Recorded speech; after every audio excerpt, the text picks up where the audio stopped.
When you look at blockchain growth, one of the areas that I think a lot of people are starting to look at is how wallets will be managed in the future, especially when you think about the decentralized web and what that might look like and the companies that potentially could be involved with that. So today I want to dive in a little deeper.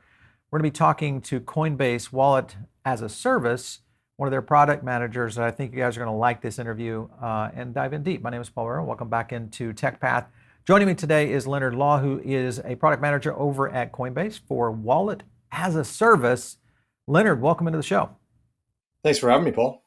Yeah, so let's get into a lot of what Coinbase is doing around this initiative. And when you look at Wallet as a Service, for some people, we have new people coming into crypto. We have OGs here. We have a lot of businesses that watch our show that are trying to figure out how to use blockchain and what that might mean for their business in the future. Give us kind of an overview of what Wallet as a Service is and how Coinbase plans to implement it here in the future. Sure, yeah. So Wallet as a Service it's a developer platform that's meant to help companies and brands alike to bring the next 100 million users on-chain and into Web3 through a really seamless onboarding experience.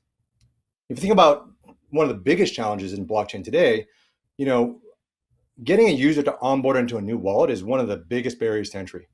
Think about a traditional self-custodial wallet. No user wants to write down 12 words and secure that, and let alone have that be a risk to losing all of their assets. And so what Wallet as a Service does is it allows companies to integrate Web3 capabilities natively into their applications and directly into their existing user flows. And so we do this in a way that's really familiar and comfortable for users, that's similar to what a user might experience with a username and password. And all of this is powered by a technology called multi-party computation, which is an advancement in cryptography that allows keys to be split between Coinbase and the customer's device. And so we think customers, whether they be large, Web2 enterprises or Web3 startups, can benefit from having a much easier to onboard experience for their users. All right, so you hit on a lot of things I think that are somewhat concerning to new people coming into crypto, the idea of holding your own keys, even to an essence of self-custody that in some cases I know scares people because it's a new way that has never been done before. And in many cases, it's a little scary in the sense of the technology that's utilized to do it, as well as the devices, things of that nature. When you look at the developer platform arena and the potential uptake for this, especially whether you think about Web 2 as it is today, what we might see in the future around Web 3 and digital identity, and kind of our own control of that from a decentralized nature.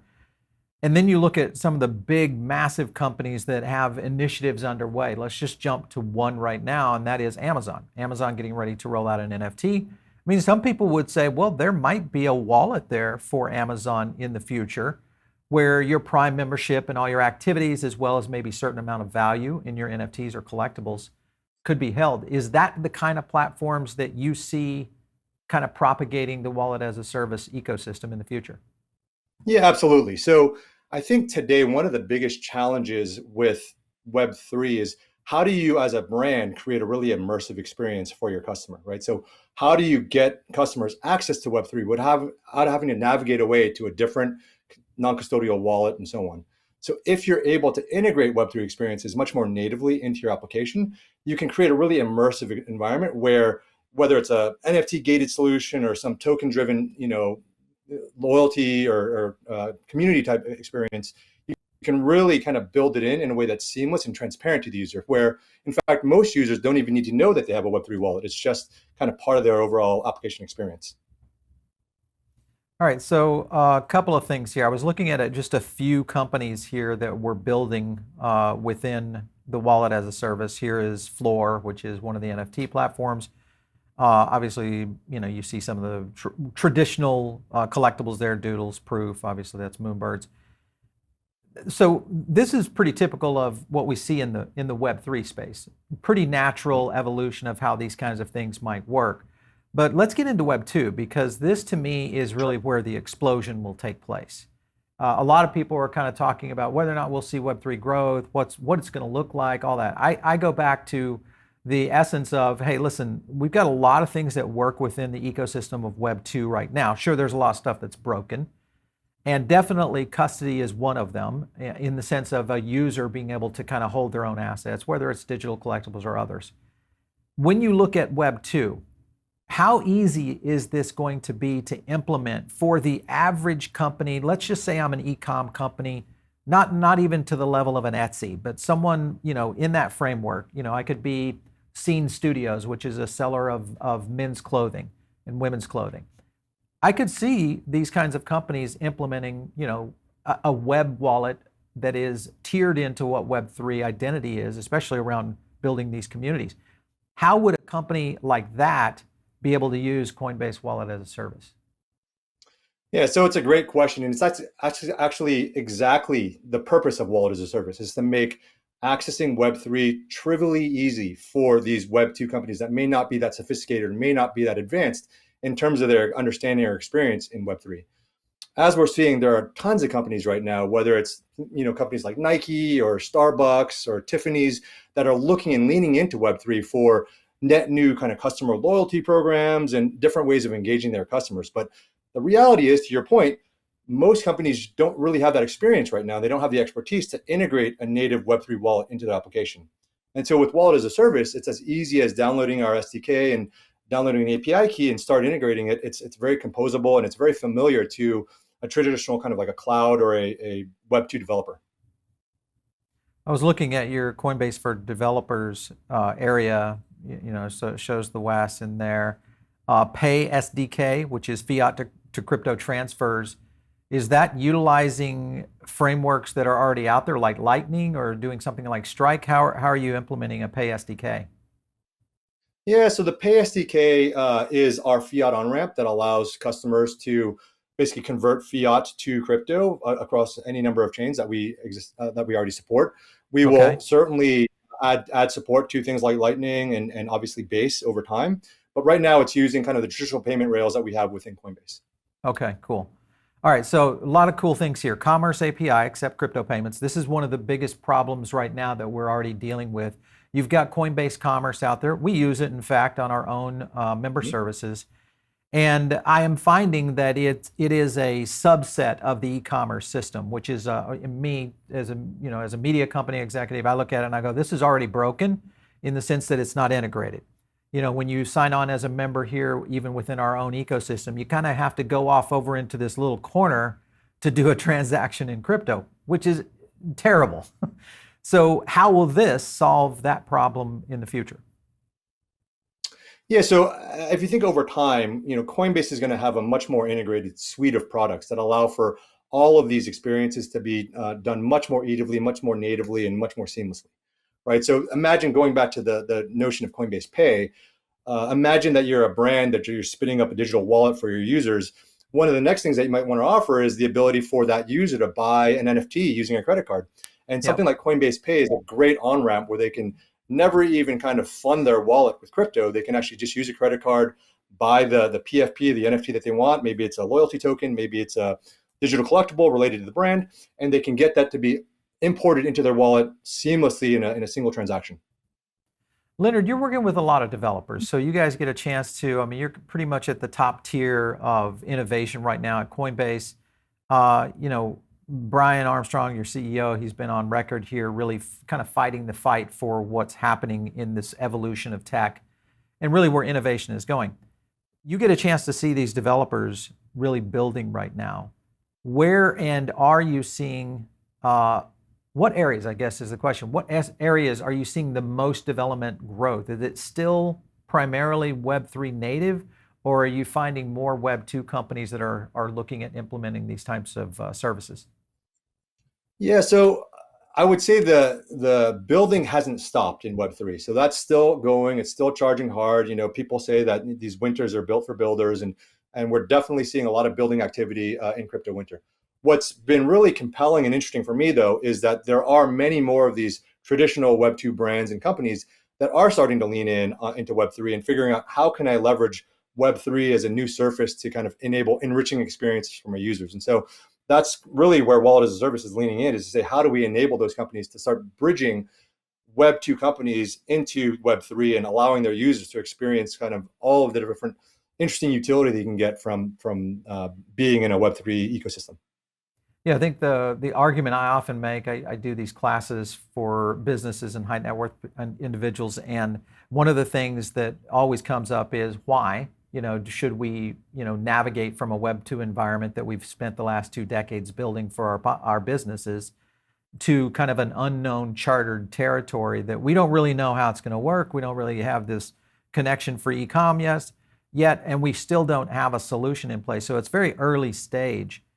Plus, you look at kind of the element of this whole staking concept. I was looking back here again as you're on your services list. It's got delegate in here, which is stake tokens to earn rewards. Well, with what's happening with Shanghai, with Ethereum, and for those of you who are first getting into this, maybe this is the first time you've seen our channel, essentially staking is kind of, in essence, a way to earn money on your assets, your digital assets.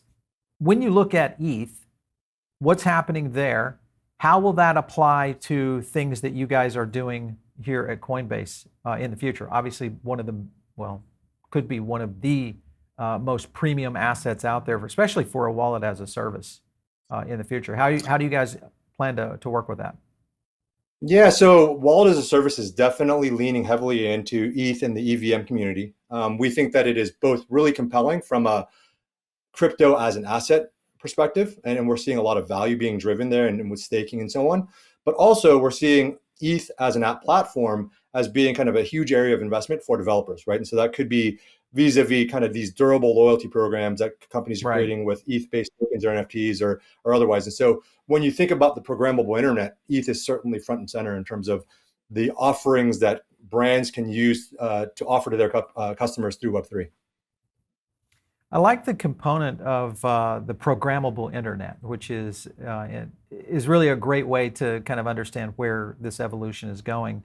When you guys are working with Web 2 companies that are saying, hey, we really want to try to implement something, we want to be on the front edge of these kinds of moves, what are some of the critical things that you feel like you have to overcome with them in their journey of trying to make that migration? What is the one or two things that a lot of executives come to you guys with and say, this is our challenge, this is our conundrum here before we take a step into the unknown?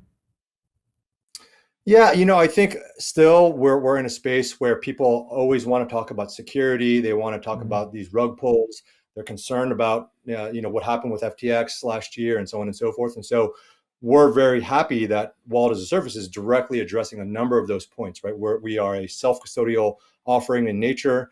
We offer things like key export, which allow companies that want to walk away from Coinbase to do so in a very comfortable and easy fashion. But we offer it in a very Web3 native way. And so they can get access, again, to Web3 capabilities with a very Web2-like user experience, but Okay. still have kind of all of the benefits of decentralization and so on. Yeah.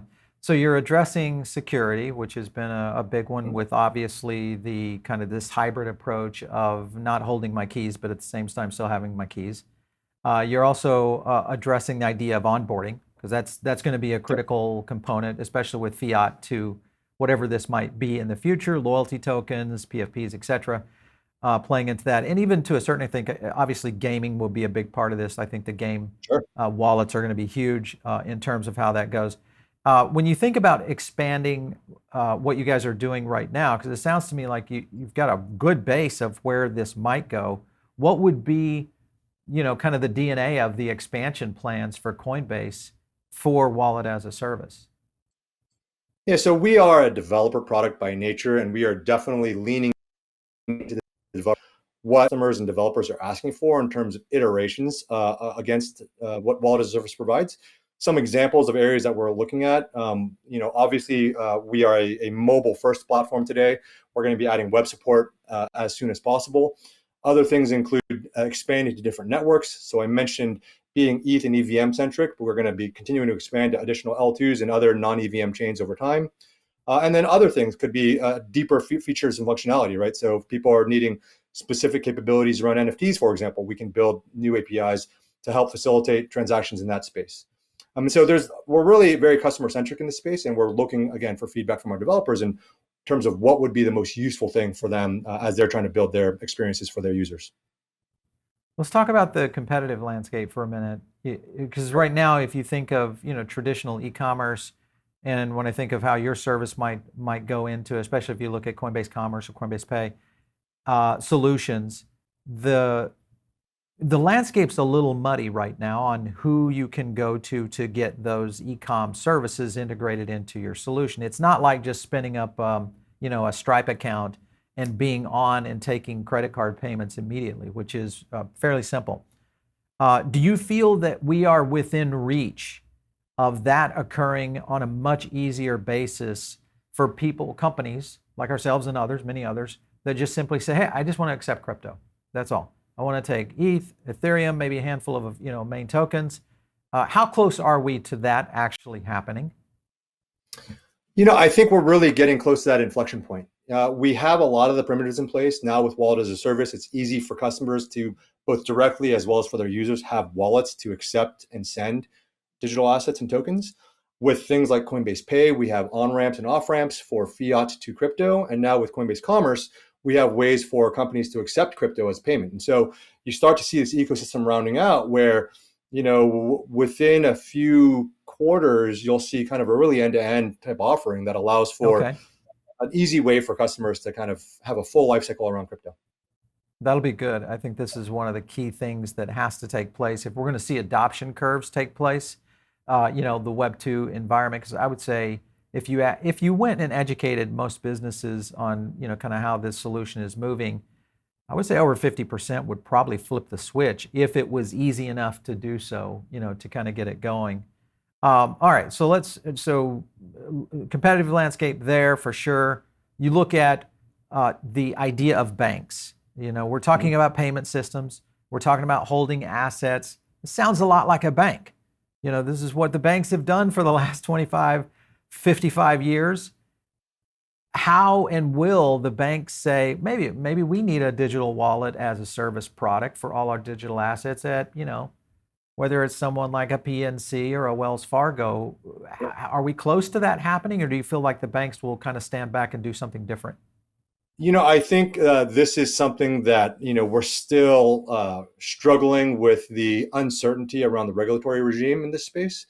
Having said that, there's been a ton of interest from banks that have been looking at partnering with Coinbase in a variety of dimensions around how to offer digital asset custodial services and other digital asset kind of services to their customers. So I think there's an area of active investment from banks, but I think it's being a very conservative industry. It's in some cases playing a wait and see approach while regulation and law kind of gets sorted out. Yeah, I think they'll kind of be the last of the party. Obviously, big moves by Fidelity, except being able to actually onboard Bitcoin and ETH. Interesting way of how they're holding the assets in terms of not really in a wallet, but kind of a derivative scenario. So I think that's intriguing. But the security aspect, the minute they turn it on, where you can flip Bitcoin and ETH in and out, this will get intriguing to me if they pull that, and they say they're going to. So if they do it, I can imagine many other brokerage platforms will start going in that direction pretty quickly, and then following that, you're going to see banks moving into that. I want to flip over to Coinbase Cloud for a second, because I know that's a mission for you guys. What does it do outside the developer regime of new developers coming into that ecosystem, but what is its core purpose? Is this something like a AWS, or is it something different?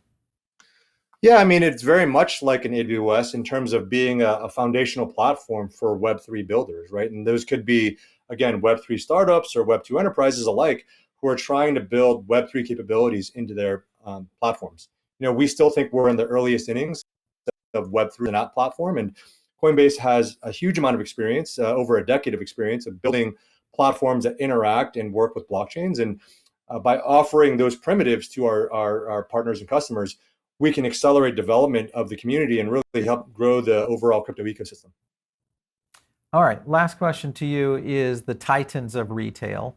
I would claim that right now they pretty much control most of the commerce here in the United States. If you look at Walmart, you look at Amazon, I'll put Target kind of in that bucket, even though much further down the chain. Now, Walmart and Amazon head-to-head battles very possibly could move into this. Amazon's already indicated their movement into NFTs, collectibles. Next step for them might be a wallet product, an Amazon wallet or a Walmart wallet, in where this goes. Do you think that these Titan style retailers will say, listen, let's just go with a Coinbase. It's a platform that's already exists. It's, it's got the infrastructure already in place. Or do you think they'll try to go the direction of, developing on their own? What are your thoughts on how that transition happens? I genuinely think that they're going to be partnering with leaders in the Web3 space like Coinbase. I think that the amount of expertise and investment and maintenance required to operate these kinds of systems is Yeah. massive. We have an entire business in terms of our retail exchange and our institutional products that are based on tracking these blockchains, managing these blockchains, making sure they're up, making sure they're reliable, making sure that they're secure. And that's an investment that I think would be quite a departure from the core business of a traditional mega retailer. And so I think partnering with a company like Coinbase would make a ton of sense for a traditional retailer of that ilk. Yeah, this is good. I love finding out about things you guys are doing. Obviously, we're a big fan of Coinbase and all that you guys do. I have a friend of mine that works there, and a longtime friend, and he's always kind of, reminding me of the services that we know exist, but, you get a chance to really kind of see the breadth of what Coinbase is bringing to the market. So, Leonard, thank you so much for stopping in today. We appreciate it. Thanks for having me. Appreciate the time. You bet. All right, so you guys are tuned in over on the podcast right now. Maybe this is one of the ways you find our content. But the best way is to jump over here to the YouTube channel. This is where you catch all of our additional coverage. We do a lot of chart analysis, breakdowns of Web3 projects. We do a full show called Metaverse Insider that really gets in kind of to the future of where blockchain is going. So make sure and jump in over here on YouTube. If you're not part of our Diamond Circle, this is like our number one way to be part of our community. And it's easy to do. All you have to do is click the link down below. It will get you in. It's free. You can start there. You get additional content, more podcasts, more of my audio cast, which are kind of notes after the effect of when we do a show. And it's only available over there in the Diamond Circle. So just click the link down there. You can get in. And of course, if you want to reach me, it's out there on Twitter @Paul Barron. We'll catch you next time right here on TechPath.